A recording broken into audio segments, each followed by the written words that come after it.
అంటే భద్రతా లోపం క్లియర్‌గా ఉంది అని చెప్పి కూడా బాబు గారు చెప్పడం అయితే జరిగింది. అంటే ముఖ్యంగా దీనిపై మీరన్నట్టు ప్రమాదాన్ని ఊహించలేం. ప్రమాదం జరిగిన వెంటనే రియాక్ట్ అవ్వడమే ఇంపార్టెంట్ కాబట్టి బాబు గారి ప్రభుత్వం కూడా రియాక్ట్ అయిందని మనం చూస్తూనే ఉన్నాం. కానీ జగన్మోహన్ రెడ్డి ఆరోపిస్తుంది ఏందంటే ప్రధానంగా రియాక్ట్ అవ్వలేదు. నిన్న ఘటన జరిగితే ఈరోజు వచ్చారు, హోంమంత్రి రాలేదు అని చెప్తూ ఉంది. సో ఏం చెప్తారు మీరు దీని గురించి?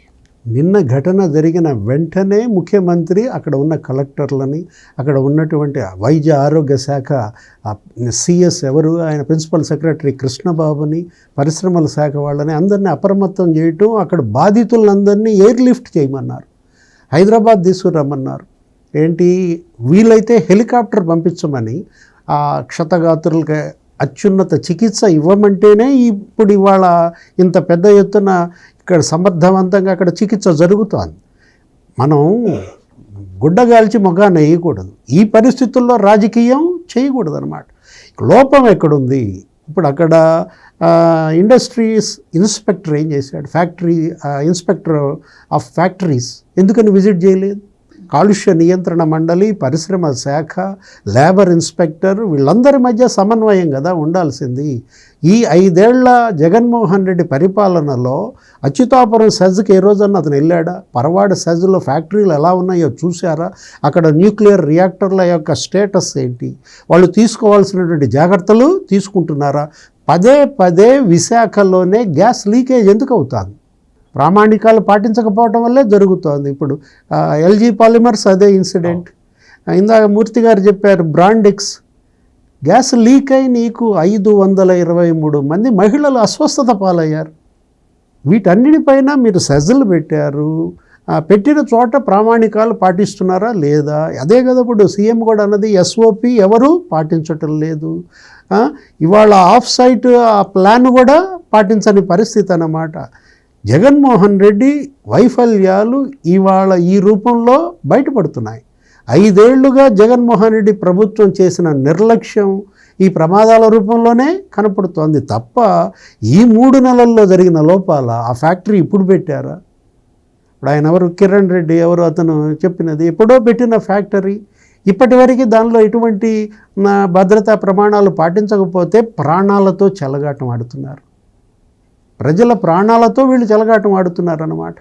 మనం అనుకున్నాం ఏది, LG polymers super speciality hospital అప్పుడు నువ్వు ఇచ్చిన హామీ ఎందుకని నెరవేర్చలేకపోయాడు? ఋషికొండ మీద ఎంత ఖర్చు పెట్టాడు? ఋషికొండ ప్యాలెస్ మీద 500 కోట్లు ఖర్చు పెట్టావే. హాస్పిటల్ ఆ 500 కోట్లతో వచ్చేది కాదా? అంతకన్నా అద్భుతమైన హాస్పిటల్ అక్కడ వచ్చి ఉండేది. కరోనా టైంలో కూడా మాస్కులు కూడా ఇవ్వలేదు అని చెప్పే కదా.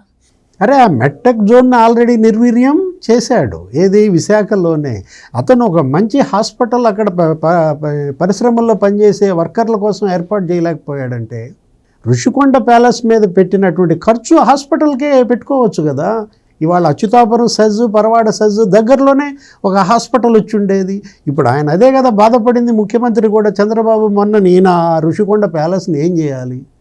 దాన్ని ఇప్పుడు హాస్పిటల్గా మార్చలేము, దాన్ని అటు టూరిజం సైడు వాడుకోలేం. ఏం చేయాలో తెలియని పరిస్థితుల్లో అక్కడ ఎంత పెట్టాడు? బాత్ టబ్బా ఏంటవి, 36 లక్షలతో బాత్ టబ్ పెట్టాడు. రెడ్డి గారు ఒక ప్రముఖ మీడియా ఛానల్కి ఇంటర్వ్యూ ఇచ్చారు. ఇచ్చిన టైంలో ఆయన ముఖ్యంగా రాష్ట్రంలో జరిగిన అభివృద్ధి గురించి చెప్పింది ఏంటంటే, వైద్య కళాశాలలో మేము ప్రారంభిస్తున్నాం, వైద్య కళాశాలలు మేము కట్టబోతున్నాము, అవి దశలో అంటే జరుగుతూ ఉంది వర్క్ అని కూడా ఆయన చెప్పారు. మరి అదంతా నిజం కాదంటారు? ఆ 17 వైద్య కళాశాలలు అది వేరే ఎపిసోడ్. దాని గురించి కేంద్ర ఆరోగ్య శాఖ మంత్రి చెప్పాలా? లేదు, రాష్ట్ర ఆరోగ్య శాఖ మంత్రి మొన్నే సత్యకుమార్ పెట్టి ప్రెస్ మీట్లో మాట్లాడాడు. వైద్య ఆరోగ్య శాఖని భ్రష్టు పట్టించారు. తెచ్చినటువంటి వైద్య కళాశాలల్లో 17 కాదు, అక్కడ పెట్టింది 3, ఇంకొక 2 వచ్చాయి. వాటికి పర్మిషన్సే లేవు. ఐఎంఏ, ఇండియన్ మెడికల్ అసోసియేషనే వాటిని తప్పుపట్టిన పరిస్థితుల్లో అటు వసతులు లేవు. అదో పెద్ద స్కాము. ఏది, 600 కోట్ల స్కామ్ అది. పీజీ సీట్లు అమ్ముకున్నారు. ఒక్కొక్క సీటు నువ్వు 4 కోట్లకు అమ్ముకున్నారు. 150 మెడికల్ సీట్లు, 600 కోట్ల స్కామ్ అన్న పరిస్థితుల్లో విడుదల రజని, ఆ వైద్య ఆరోగ్య శాఖ మంత్రి, ఆమె ఏ రోజన్నా ఒక హాస్పిటల్ సందర్శించిందా? ఈరోజు ఇక్కడ ఈ హాస్పిటల్ కట్టకపోవడానికి కారణం అప్పటి ఆరోగ్య శాఖ మంత్రి విడుదల రజనీది కాదా? బాధ్యత ముఖ్యమంత్రి జగన్మోహన్ రెడ్డిది కాదా? విశాఖని ఎందుకింత డేంజర్ జోన్గా మార్చారు. సేఫ్టీ స్టాండర్డ్స్ ఎందుకని పాటించలేదు? భద్రతా ప్రమాణాలు పాటించకపోవటం అనేది 3 నెలల తెలుగుదేశం జనసేన ప్రభుత్వ వైఫల్యమా? 5 ఏళ్ల జగన్మోహన్ రెడ్డి వైఫల్యమా? ఇది ప్రశ్న, ఇది చర్చ. ఫెయిల్యూర్స్ ఎవరివి? 3 నెలలు కూడా కానీ చంద్రబాబుది ఫెయిల్యూరా, 5 ఏళ్ళు పరిపాలించిన జగన్మోహన్ రెడ్డిది ఫెయిల్యూరా? జనమే డిసైడ్ చేస్తారు. అంతే తప్ప బొత్స సత్యనారాయణ విమర్శలో, రేపు జగన్మోహన్ రెడ్డి చేసే విమర్శలో జనంలో ఇప్పటికే నవ్వుల పాలయ్యారు. ఇది విషాదం, ట్రాజడీ. జరిగింది హ్యూమన్ ట్రాజడీ.